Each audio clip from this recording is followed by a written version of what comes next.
What's up, everybody? This is gonna be a quick overlook, I think. Can't really review this item because I haven't used it much. I've had it for 2 days now. It's going back on Monday next week because it has a production error. A mistake has been made, yes, by a reputable company named Cold Steel. First time they kinda disappointed me. Not a super big issue, it would be fixable, but I'm not gonna do that.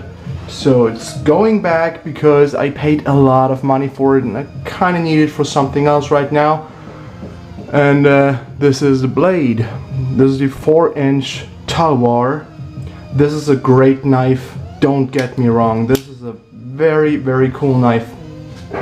First things first, I don't give you the specs here. You can read them on the internet and on the product pages of Cold Steel themselves. I'm not gonna do that here. So first, I don't like thumb plates, so why did I get that one? I thought I could take it off and it would still be very functional, but I was kinda wrong because you can see how short this metal part here is. So you have 2 steps basically. They are sharp when you don't have the thumb blade on. You can of course flick it open on your pants pocket with the thumb blade.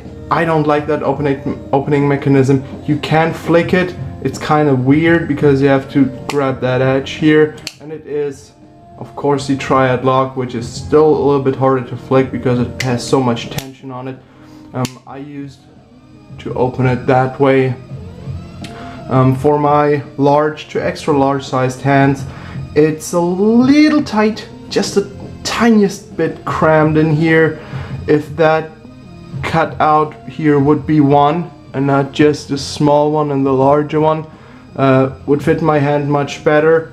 The jimping here is smooth, doesn't provide a lot of grip, but it's better than nothing. I absolutely adore this knife. I wanted this ever since it came out. First, no second blade I have with a brushed blade, satin finish. This is a cool knife, but I don't know if you hadn't made it out yet. What's the mistake on here? There's something wrong with it. So what is it? Did you get it? Almost 3 minutes in.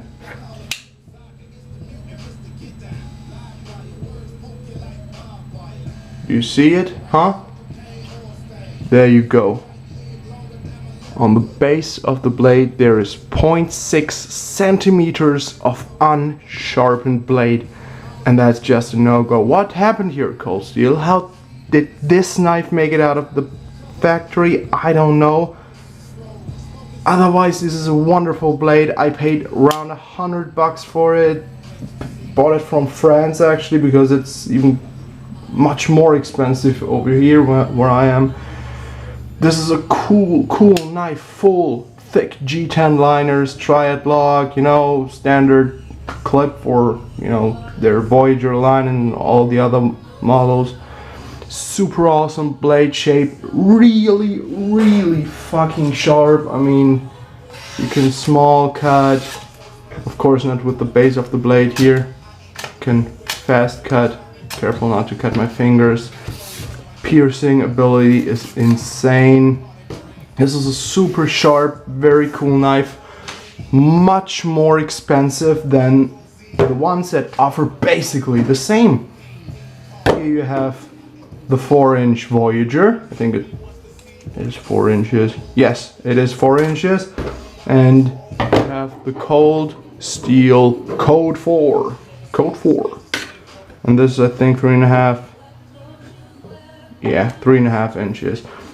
With this unsharpened portion here, which is not part of the blade, of the cutting edge, it is also 4 inches. So, what does this offer more than those two? Well, this is a flat grind. This is also a flat grind, has a nice swedge up top. This is a hollow grind, stone washed, satin. thickness of the handles, let's compare that. Thickest is the Voyager, just a little bit slimmer is the Talwar, and a lot slimmer because it has solid aluminum liners and aluminum frames, I mean. Of course is this one. This has thumb studs, this has thumb studs, this has a thumb plate, this is waveable, those are not. All feature the triad lock. Those two have the same clip. This one has a slightly different clip. It's chromed, it's a little bit more rounded, more updated I would think. And I mean, look at the cutouts. You can see the Demco and Thompson influences on both those knives. This is a much different design. But look at the jimping here up top. Look at the way the front here is shaped. The cutouts for the handle, for the fingers. This is much more comfortable here. That's what I meant earlier. Just one choil up top instead of this weird secondary thing here. I don't even know what that's for, to be honest. Really, I have no idea.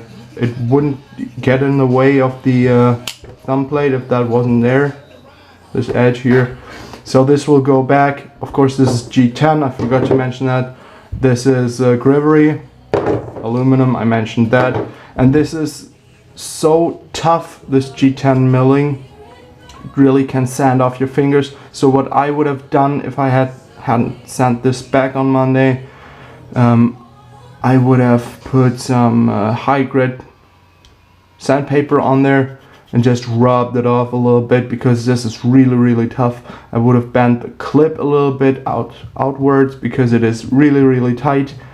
Otherwise, this is a fantastic knife. It will go back though.